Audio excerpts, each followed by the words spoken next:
queermusicals.com podcast. Hello and welcome to Represent the queermusicals.com podcast. My name's James Lovelock and I'm here with two guests today and I'm going to get them to introduce themselves. So Roshani, do you want to go first? Yes. Hi everyone, I'm Roshani Abbey. I'm an actor, singer, teacher, data scientist as Hooray. well. I'm Flora Leo. I'm a writer, composer. I do book music and lyrics. I'm currently writing a show called Triangularity.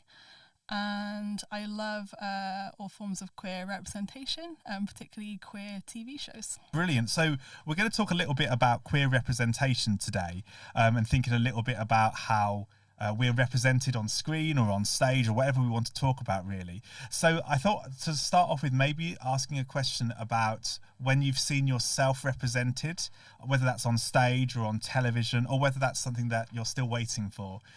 So when was the first time you saw yourself in media, I suppose?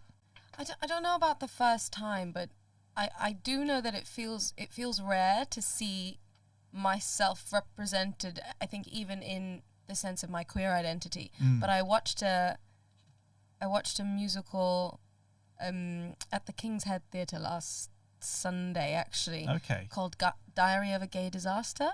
Oh. And I've you could tell the queer people in the audience from the people who are there to enjoy the show, because they felt very called out by many moments in the show, which was good. And I rarely feel that. I think I just noticed that you don't see, I don't feel like I see specific moments like that from my life as a queer person.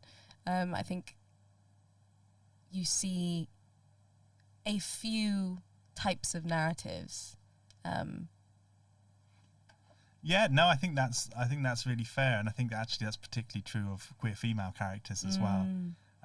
Yeah, that's interesting. What was it about the gay disaster that really stood out? Well, what it was this. The show was written by Rachel Mailer, and what it was each song represented a type of a certain situation that queer women go through.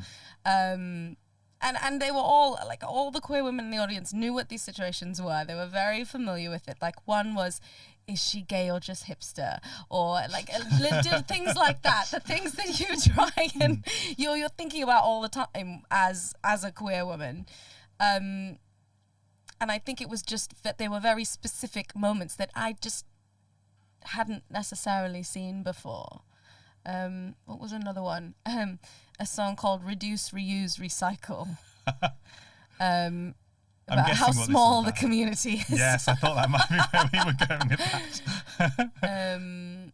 But also, actually, Flora, one of the first times that I heard your music was, I felt really represented as well in a way that I hadn't before. I mean, even I still get emotional hearing a queer female character use she, her pronouns when referring to the person that they are romantically involved with in a song. Yes. I still go, oh, that's really nice. Yeah. And that's still surprising to me whenever I hear that. Yes. Absolutely. And it means a lot that you feel that way just from a writer like myself, including those pronouns in a song, which is obviously incredibly important to me as a writer. But the fact that has that effect on the actor or on potentially, hopefully, the audience as well. You know, we still need to remember that these simple things can make a huge difference, as well as the more nuanced things. Absolutely. And complexities that we can add as we progress with our material that includes queer representation. I'm still from my perspective, I'm still discovering moments where I feel represented. Even now, I'm still discovering for the first time this kind of transcendent feeling of being in an audience of a musical or like Fun Home, where you've got, for me, for example, particularly when I think the actor's name is Harriet, was playing young Alison at the Young Vic.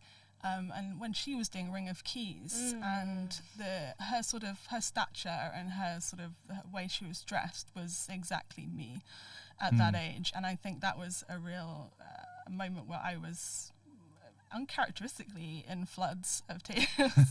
And it was the performance, the music, but also the particular sort of profile of that character that resonated with me. And in media as well, in TV shows, like, for example, watching The Last of Us recently, the character of Ellie really resonates with me personally.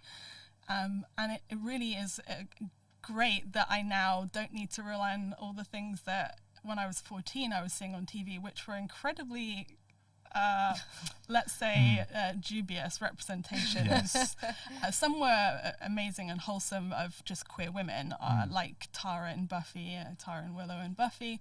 I was a huge Buffy fan growing up, but some of my first experiences of sort of like seeing just general sort of female or queerness represented in things like Heavenly Creatures, the Peter Jackson film, which is about two murderesses and incredibly toxic in every single way. But actually that was one of the first things I remember actually going downstairs to watch in my family home on the TV in the middle of the night. Yes, on gosh, my you've all own. had that. That resonates with me so much, the sneaking downstairs. I mean, for me, it would have been sort of early 90s that I was growing up, so it would be things like Beautiful Thing. There's good representation of gay men, but I can remember when there wasn't, and it's really...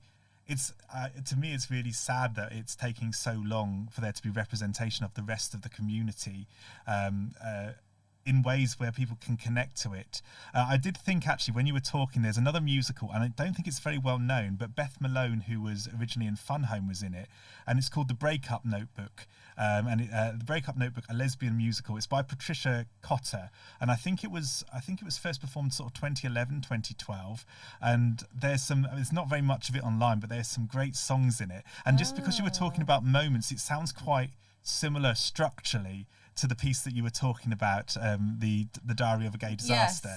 Yes. And that's one of the things I'm really interested in, is what are these sorts of moments that we're looking for? What do we want to see on stage? And I think that happens a lot more when we've got these sorts of discussions happening and people like yourselves really heavily involved in the creation of musical theatre. I have a tiny thought on that, actually, just before we move on. Yes. The creation of it is all well and good, but it's when or whether they get picked up to be produced on a larger scale. Yes. Because I'm hearing about these musicals and I'm thinking, these are incredible. Why don't I know that these exist? And even moving on to Triangularity, nobody, not nobody, but very few people in the grand scheme of the musical theatre world in London know that it exists, and I think more people should. Absolutely. And when I talk about it, people go, "Oh, this is really interesting. Why don't I know what this is?" But it's about who picks it up. Yes. Is it risky? Is it, all the things that go through minds of producers that mean they go, this is not what we're going to choose this time. And I just think it's important for us as a community, as a whole, think about what stories we're telling and why. Yes. And what stories need to be told, because I just think we're leaving loads of people out in favor of what is going to be a guaranteed hit. Yes, I completely agree with that. And I think actually at the moment, I struggle to think of any musicals that are in town at the moment in the West End that have a queer, certainly not a queer protagonist, or even queer characters. Cabaret maybe, Moulin Rouge, but it's very, very in the background. I think since Juliet closed, I think there's very few things. I wonder whether it's post-pandemic, people are less willing to take risks. But absolutely, we should talk about Triangularity, because at least then the audience that are listening to this will know about Triangularity. Yes, know what we're talking about. Yeah, I'm going to put loads of links in the description of this episode so that people can see some of the stuff that you've put online, Flora, which is just wonderful. I think when we're talking about how we get material out there, I think some of the stuff that you've done, that's how I know about Triangularity, is because there's so many really good videos on YouTube with queer women looking happy. What? How dare they? Oh. I mean, That hits. yeah. I think queer joy is at the centre of it, in the sense that, so firstly, it's unfinished. Yeah. So I hope that when it is finished, I hope that, the team is able to make an impact with it. Yes. Obviously, that's my wish for it. But it is unsurprising that people haven't heard of it at this stage, completely.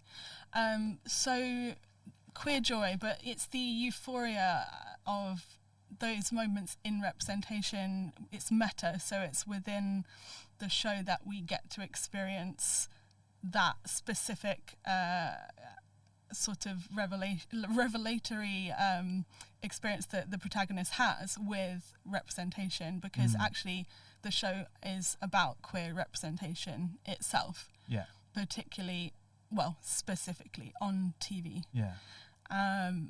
And at the core, the heart of the show, at the core of the show is that idea that positive representation and visibility in media, and in this case in TV shows, can not only inspire but also change and even save lives. So obviously that's not the be all and end all of the show. That's not the synopsis, but actually to me that's what it is. And actually that's how it came about. It came about from a revelation that I had about how you can come out as a fangirl, or whatever it is that you need to be. And in this case, Leonard is discovering that it's about the discovery of one web series that has incredible representation, which is a Canadian web series called Carmilla, based on the very toxic, maybe circle back round to it, novella, gothic novella. But yeah, we'll come back to that one. But so basically, discovering this show, she realizes that she can give herself permission to put herself at the center of the narrative, and to write her own story, and to really be unashamedly, kind of open about who she is. And in this instance, that's not about her struggling with her sexuality. That's about her interests and her passions, and what inspires her. And she's a TV recapper, so she writes recaps of queer TV series. So she's an early millennial, so a geriatric millennial, but she's very much interested in how the internet has, kind of more latterly provided her with that community, which is part of the revelation, because, and growing up without the internet, it makes it even more of a wonderful thing when you realise that you can be part of that queer community from the inside. And some people who grew up in the 80s and 90s, like myself, came to that realisation a little bit later, perhaps, than people who grow up now. So I think it hopefully appeals to people in their 30s, and I'm now 40, but yeah, it's also about connection. It's about love triangles. It's about formative moments in her life that she touches upon using kind of all sorts of strange, time manipulation, flashbacks, vignettes. She has a magical remote control, which she can manipulate time and chronology. And yeah, and it's those two things. It's about connection, people, and being queer, but it's also about just representation in TV shows. Yeah, it's such a. I love it. I mean, the bits I've seen of it, I don't know loads about the fandom that you're talking about. I guess it's kind of inspired me a little bit to start looking into that. Looking particularly at queer women on television, but I'm really inspired by the idea of finding your community, which I think is something that every queer person has to go through. I don't know, Roshani, because you've performed some of the songs from the musical. So, and you said it's something that really you kind of really connected with when you first heard the music. So, can you tell us a little bit more about what it means to sing or to perform stuff which is queer? Yeah, well, I mean, I think the music in Triangularity is expertly crafted. I think I have the best time singing it. I mean, I first I'm not so much into the TV fandom world, but I watched this one TV series called The 100, and there is a song written about two of the characters in The 100, and that's the first song that I heard that you'd written. I think you sent me the link to it when we were talking about working together, and I suddenly went, "Oh my gosh, this is The 100. This is the queer relationship that I loved and that was taken away from us." And I hated that it was taken away from us for really no reason. No. And there was a song about that, and it blew my mind in a way that it shouldn't have blown my mind. But I just saw that sentiment echoed right back at me, and I thought, in a beautiful song, and I thought, I have to sing this. But also, as someone, I grew up, I only realized I was queer when I was like 19, 20. Yeah, Flora just raised her hand. I grew up in Colombo in Sri Lanka. Okay. And so, I obviously knew that people could be gay, people could be queer. That was fine. I knew of people who were, like a handful of people who were. You watch TV shows. I'd watched Rent, but I think just the actual realization that it was a possibility for me was something that just didn't occur to me. It just didn't. That didn't happen. And I also can be attracted to men, so I'm bisexual. So I guess I didn't realize that the way I felt about women is not the way that everyone felt about women. What? All feel like I that? still have this every day. I'm like, wait, you don't feel this way about these women. Let's define girl crush. So I just think singing these songs about, or telling stories about queer people finding that, means a lot to me, and I but also I think the visibility means a lot to me, because the lack of visibility is what meant that I just didn't realize this for so long in my life. I started realizing it when I had queer friends in uni, and I went, oh. If you think about it, it's almost like you didn't know you existed. Yeah, me in that big part of who I am, I had no idea. But I look back on my childhood, I go, oh, this makes so much sense.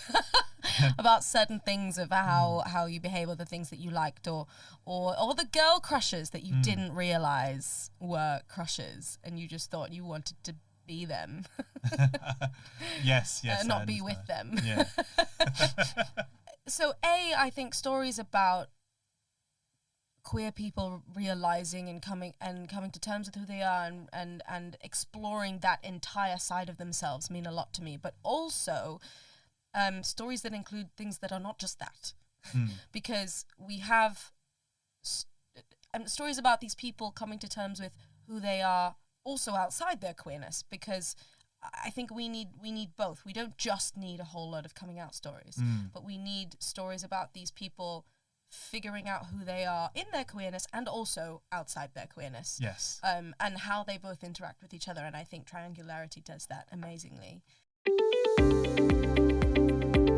If you're interested in LGBTQ+ representation in musical theatre, check out our website www.queermusicals.com for lots more information about musicals with LGBTQ+ characters.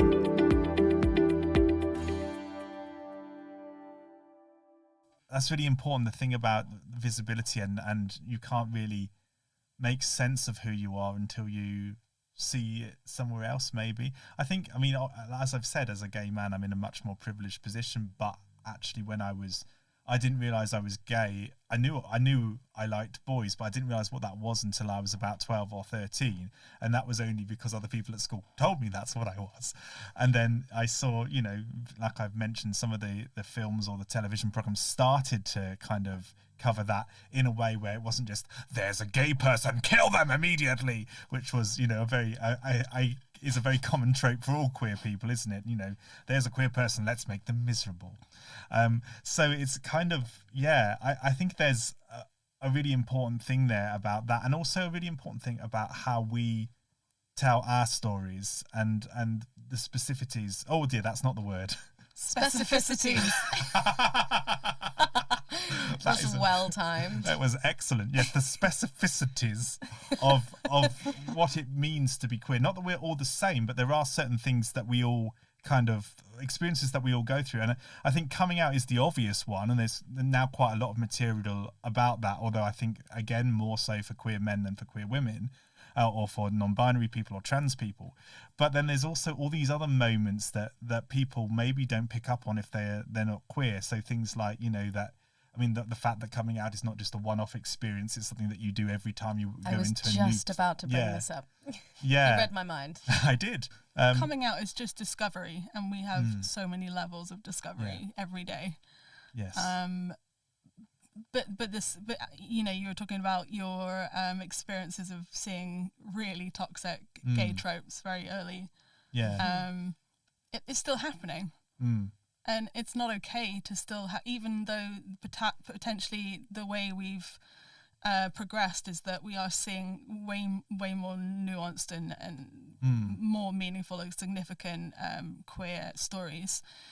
In media as a whole. We're also then going backwards every now and then where we came from in ridiculous moments like the ending of, you know, Killing Eve, which completely resonates with both the death of Lexa and in a lot of ways, you know, the death of many other queer characters on TV like Tara. You know, it's like, let's make them happy and then 5 minutes later we'll kill them.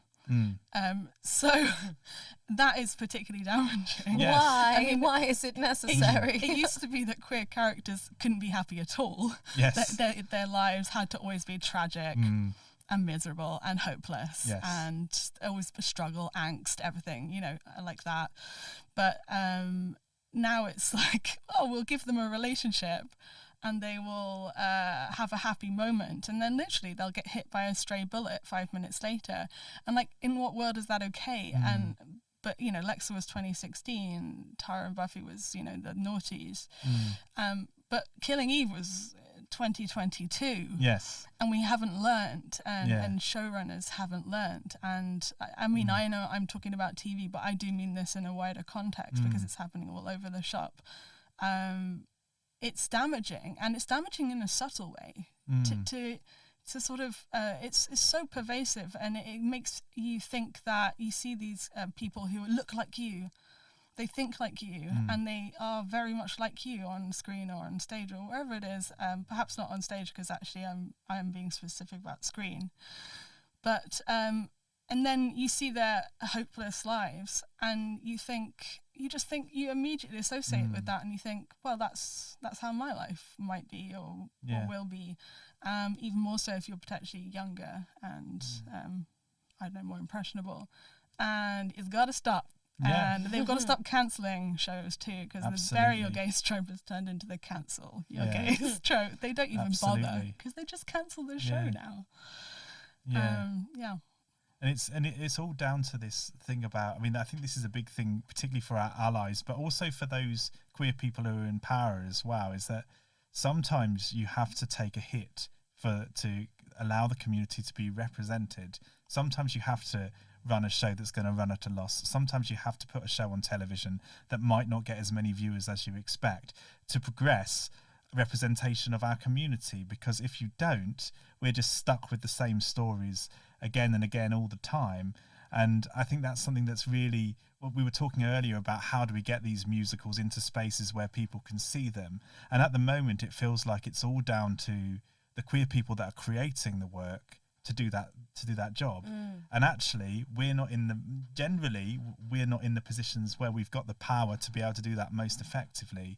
And I what you were saying there, I totally agree with that. You know, the way that it makes you feel when you just keep seeing characters like yourself. People don't know how to write a queer relationship or a long-lasting queer relationship, and I don't think it's really that much to ask, is it really? It doesn't have to have a happy ending. No. But it has to matter and has to be meaningful and significant, as I said. I think also I would just love to see queer people exist without their queerness being central to the story. Because that's when that's the real progression in the representation, isn't it? You start to go, look, these are these queer people and these are our experiences and these are things that queer people go through. And then you go, actually, we also just exist outside of those relationships, outside of coming out, outside of everything to do with being queer. We are entire people that do everything else in life as well, like everybody else.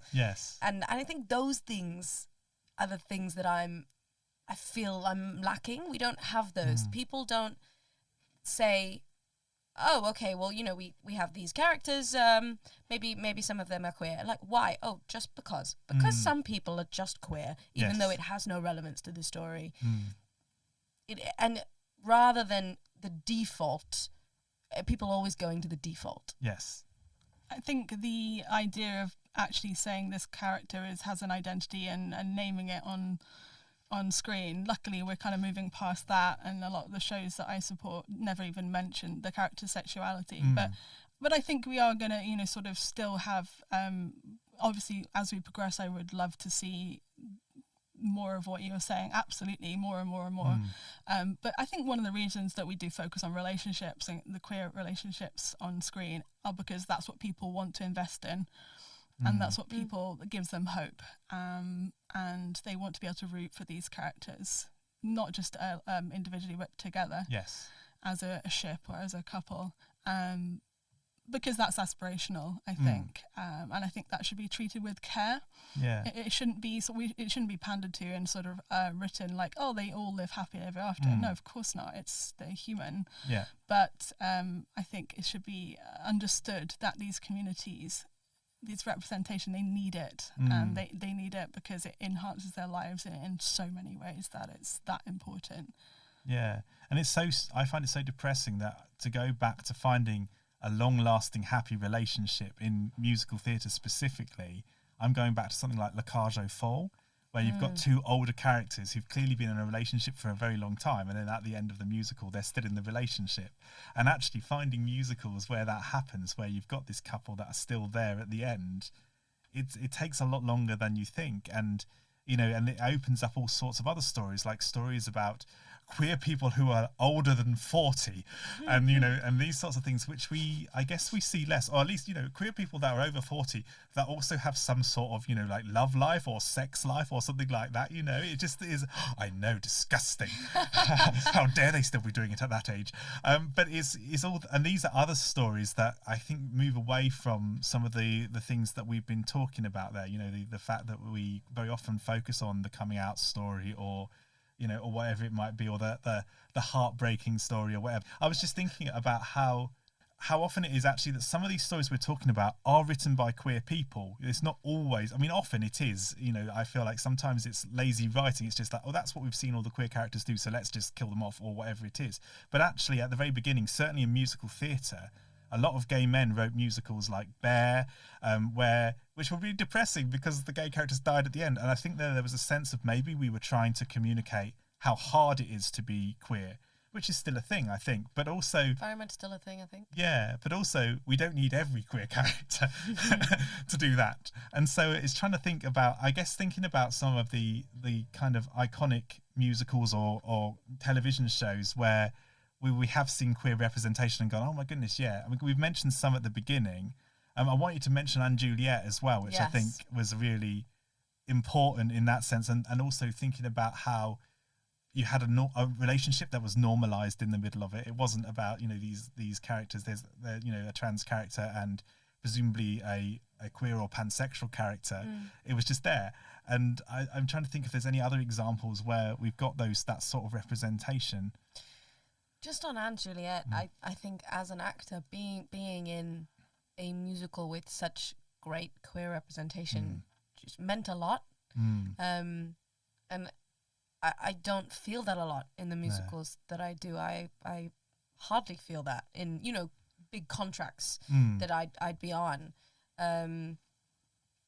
it felt really nice. I did feel the lack of any queer female representation in that show, but it was still fantastic, and it found its community, or its community found the musical, and people really loved it. It meant a lot at speaking to people who came to watch, who saw themselves on stage in ways that they hadn't before. It really felt great doing that every day and saying those things. Which is finding meaning in the shows that we're putting on is something that I'm really trying to do lately as well. So I always think about that show as something that I loved doing because of what it was saying in so many different ways. Yeah, absolutely. And we need we need actors like you. We need openly queer actors to have these conversations. People, they see that and they know that that's essential. They do see it, and they find the queer audiences find the actors and they flock to them. Yes. It's a ready-made audience. We just need to give it material.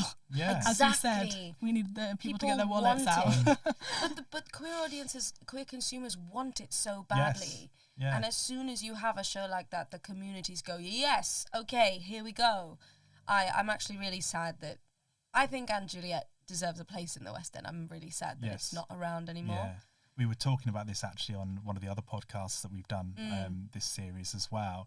And it has left, and like we were saying earlier, it's left this massive hole in the West End, because where is the queer musical now that queer audiences, that has that level of queer joy in it? It wasn't even about queer. No. The main message of the show was not about queerness, which I think was also great. There was just queerness involved. Yeah. Because there always is. Yeah, absolutely. Absolutely. I also somebody's queer everywhere. Yes. So the other thing I loved about Juliet is how intersectional it was as well, and how it's got really powerful black characters. And also those characters were played.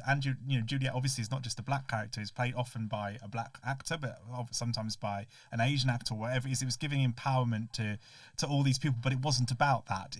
That's how it was cast, and so that's what it became. And then you've got the lovely relationship between the nurse and Lance as well, like something for us older people. It really did let a lot of people see themselves in it, and I like you said, where is that now? I miss that currently in the shows that we're seeing. Yeah.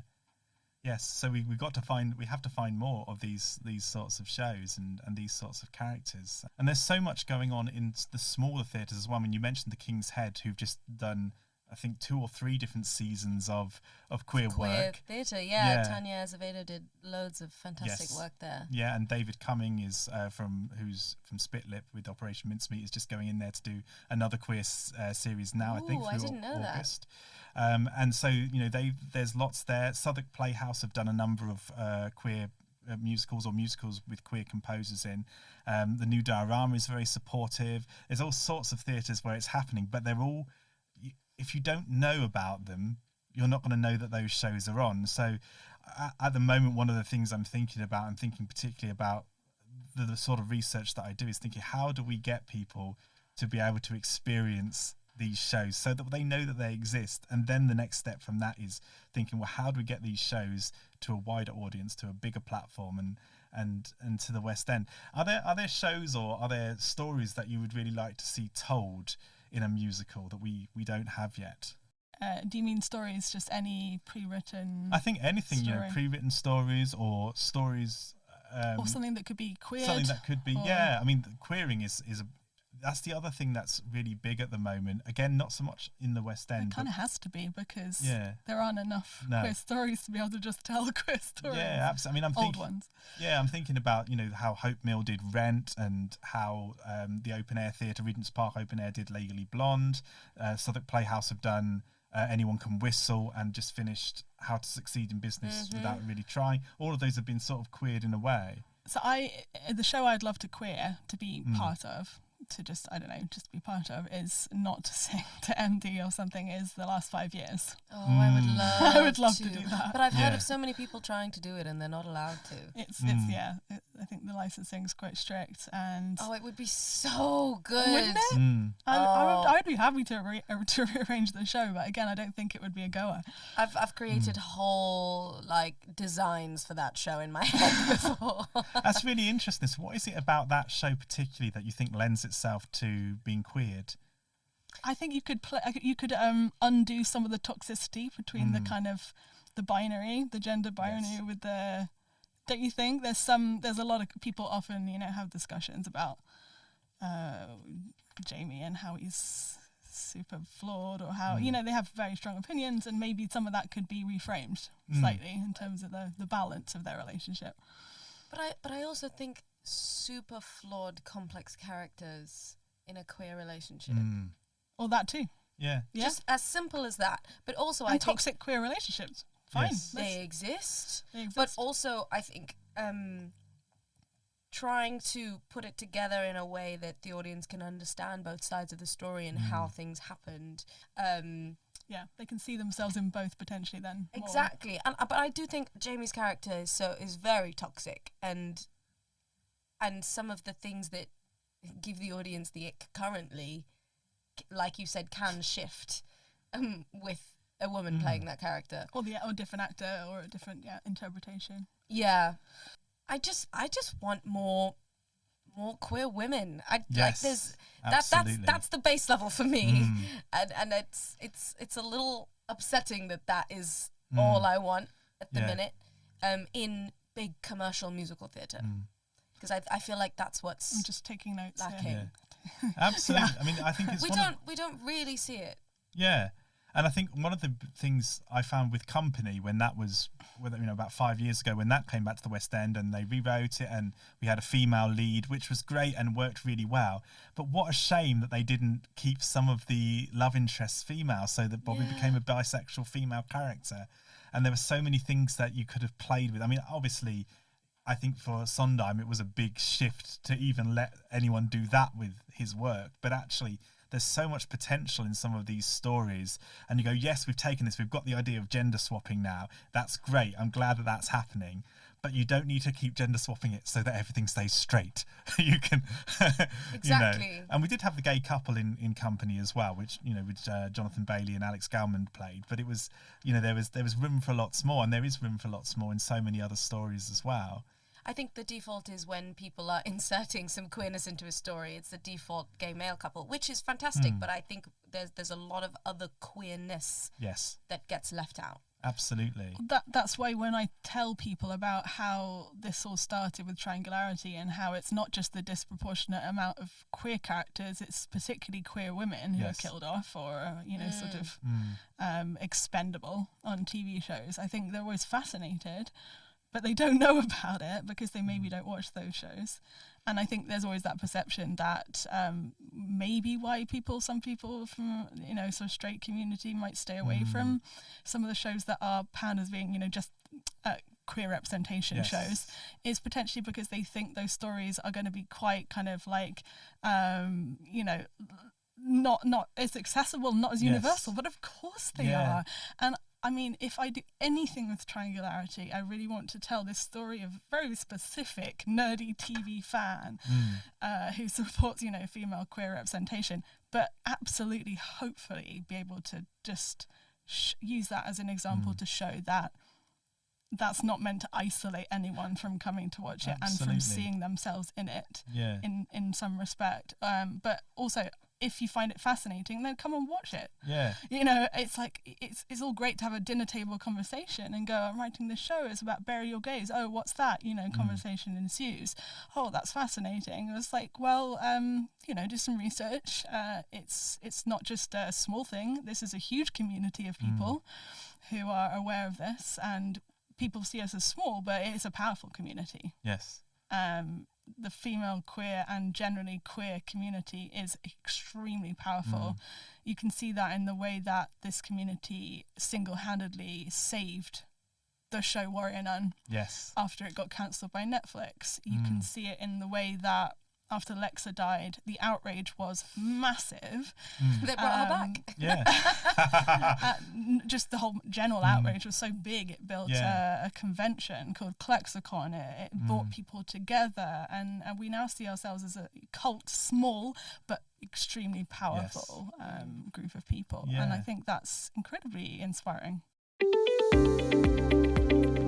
Thank you for listening to this podcast. If you're enjoying it, don't forget to subscribe or follow on your favourite podcast service. If you want to follow us on social media, you can follow us on Twitter at Queer Musicals, or you can follow me at Dr. James Lovelock. I think it's something for those of us that are queer men, is that we have to be the first to do that and not go, here is a show about queer women, so I won't go and watch that because it's not about me. Actually, you know, the most valuable thing I've found from the research I've done, and I'm in a very lucky position because I can go and see lots of theatre, and I go and see things like Fun Home, or I go and see The Colour Purple, or some of the smaller things that I've been mentioning on these podcasts. I've mentioned Interstate, which is a new musical about a trans man and a lesbian woman from the East Asian community in America who go off on a road trip to kind of find who they are, and they inspire other queer people as they do it. And these musicals are just brilliant, and they don't necessarily have to have a gay character in for me to go, this story is brilliant. I mean, for God's sake, how many straight stories have I watched over the years and had to connect to? So I think it's really important that we kind of open our mind up to these things, and we look out for these things, and we find ways to make these stories more visible for people, so that they can find them. One way that's happened is on www.queermusicals.com, which is a website that I've set up, which has got all of these musicals listed with links to places where you can watch bits and pieces from them. Oh, a little bit of self-promotion. Lovely. No, more. necessary. It's so important, the work you're doing. It's both fascinating and super relevant and important, and hopefully it's something that we can keep building on as well. I mean, this is what the research I've done starts at the University of Wolverhampton, but actually coming out of that and moving into other places, I really hope that we can get queer representation and safety for queer people and all of those things. I hope that's something that we can carry on pushing and discussing and finding forums to actually put the work out there. And I have to say, like I said, you know, places like the King's Head, the Other Palace, the Southwark Playhouse are doing a great job with that. And so it's our job now, I guess, to try and support as much of that as we can. I don't know if either of you have read The Song of Achilles by Madeline Miller. No, I've heard of it, but I haven't read it. It's a beautiful story about it's a queer love story, but the story is about, you know, Achilles in Greek mythology. And what I've heard people say about it who are not necessarily queer is that just how good of a love story it is. And that's what they love about it. And I think that's the marketing point. It's an amazing love story, as opposed to the fact that it's a queer story, which is also great. But I think if we push it too hard, it does sometimes make people go, ooh, not for me then. And it's also a thing, I think, when people ask me the question, why is it that queer writers can write straight characters? And it's because we have watched so much material which has got straight characters in, and we are surrounded by straight people being very straight in public and all of these things. And so that's the thing, if you want to, particularly if you're a straight writer and you want to be able to write believable characters, you've got to go out and talk to people and watch material and all of that sort of stuff. But also, like you say, just on a standard level, you know, if you want to understand people, then going to see these stories, that's one of the reasons we tell stories, you know. It's I think that's really important. And I envy people who do potentially have scores of people around them who intimately understand them on a daily basis. But for most of us, we have many, many people in our lives who we still feel like there is some sort of barrier between their understanding of our lives and actually how we think and operate, and what our priorities are, and, you know, what it's like to be a queer woman who has these interests or whatever, our specific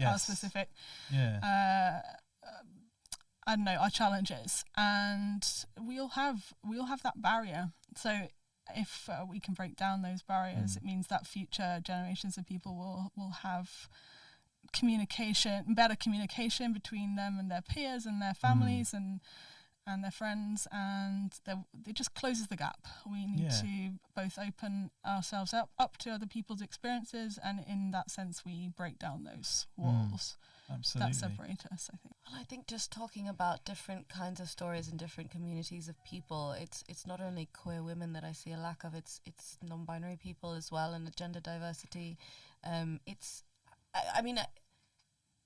The accepted notion of non-binary identity in the mainstream is equated with androgyny, and that's so not what it is. It's just anything outside the very clear like boxes of male and female. Anything outside of that is technically non-binary. Yes. But it's the fact that we don't have enough representation of that range and that spectrum, that view is still around. So it's those stories and those people and their coming out or coming of age, coming into their identity that we also don't see. Yes, I mean, most people don't understand the difference between gender identity and gender expression still. I mean, there are so many stereotypes of gender expression, and we still continue to judge people by looking at them and, kind of giving them an identity before we know it. But I'm so happy that in the queer community we are, as matter of course, we're saying what are your pronouns. When we meet someone, we're saying we're calling somebody they up to the point where they self-identify to us, and that fills me with so much joy and hope, and that's been a very recent thing. I really love that. And actually that's something when I'm talking to people who have specifically been involved in shows like Legally Blonde and Juliet, and they're saying that that's the big difference, is when you're working in a community where you have got either a majority of queer people or that it's a community that is queer led, it makes such a big difference, because suddenly you're in this space where what should be the norm is the norm. And it's like we said earlier, it's not something we should really feel like we should have to ask for this, or that this should, it should be a remarkable thing that this is happening. It takes repetition though. Yes. And it takes for us to send that message out to other groups that are not aware of that. And that constant repetition needs to be echoed in art. Yes. And in media. Yeah. Otherwise it's not gonna spread far enough. I mean, what we're talking about here is theatre, is art, is media, these are the tools that we use to make change in society. That's why the arts, in this sense of about kind of queerness, is absolutely at the forefront of change. I read such an interesting experiment a while ago, and this is going to be partly useless because I can't remember where I read it. That's okay. But I suddenly remembered this experiment on attraction, and it was showing people different images of other people and asking them to indicate which they were more attracted to. Some like slight changes in features, and you can very clearly plot the features or the standards of what is considered attractive based on what people see in the media. And so what you're exposed to influences what you're comfortable with and what you are attracted to. So the less you see, the less people know what kind of people they can like or feel attracted to, and that is directly linked and can be influenced by it. So the lack of it also means that people aren't as comfortable with how people look. So seeing more of it means they will be more accepting and more comfortable. And that study is fascinating, and I really can't remember what it was, but I'm going to try and figure it out, and maybe I'll send it to you.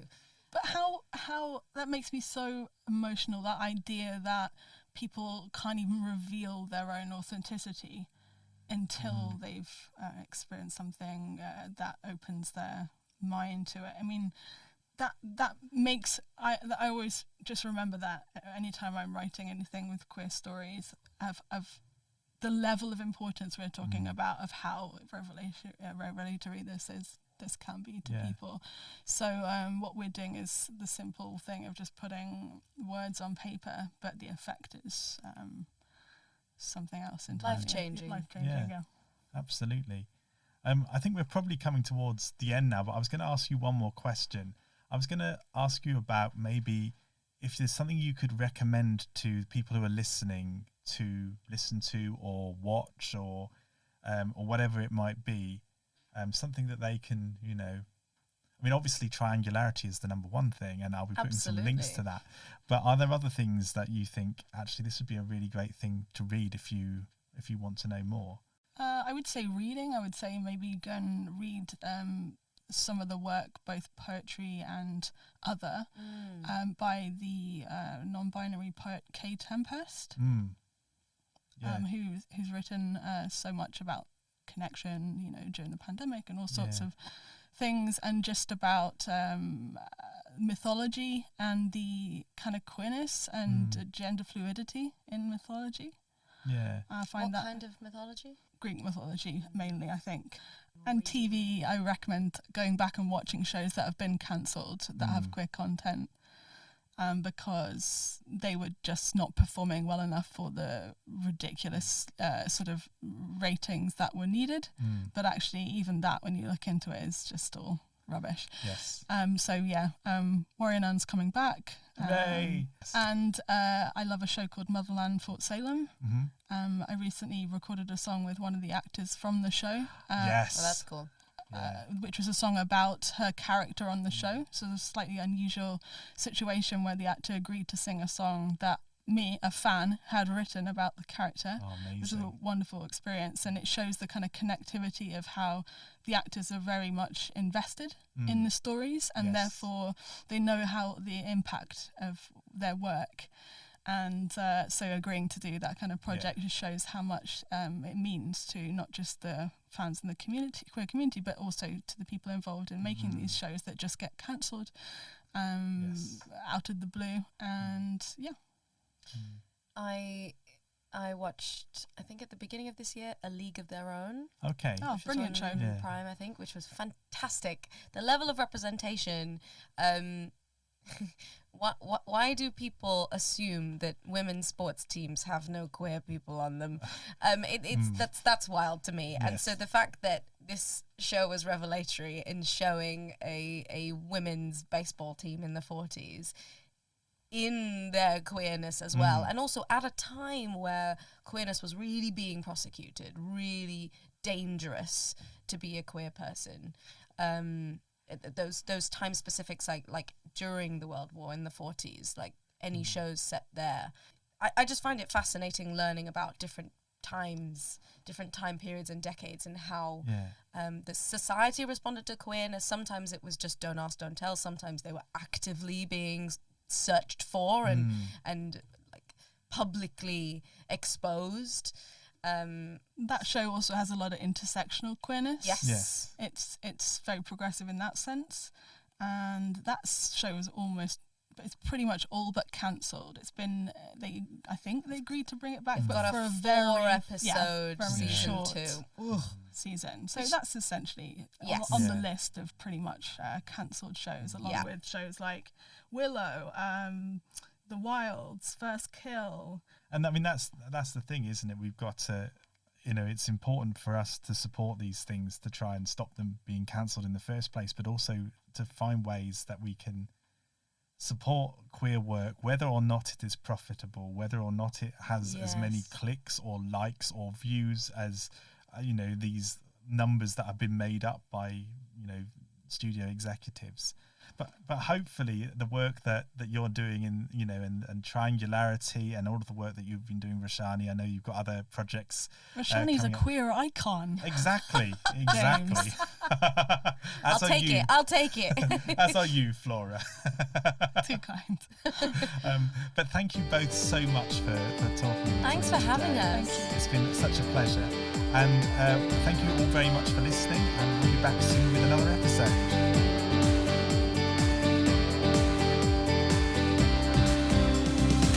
In our next episode, we'll be talking to David Cumming and Zoe Roberts from Spitlip. The show we've written wouldn't work as a film unless the Muppets audition. Yeah.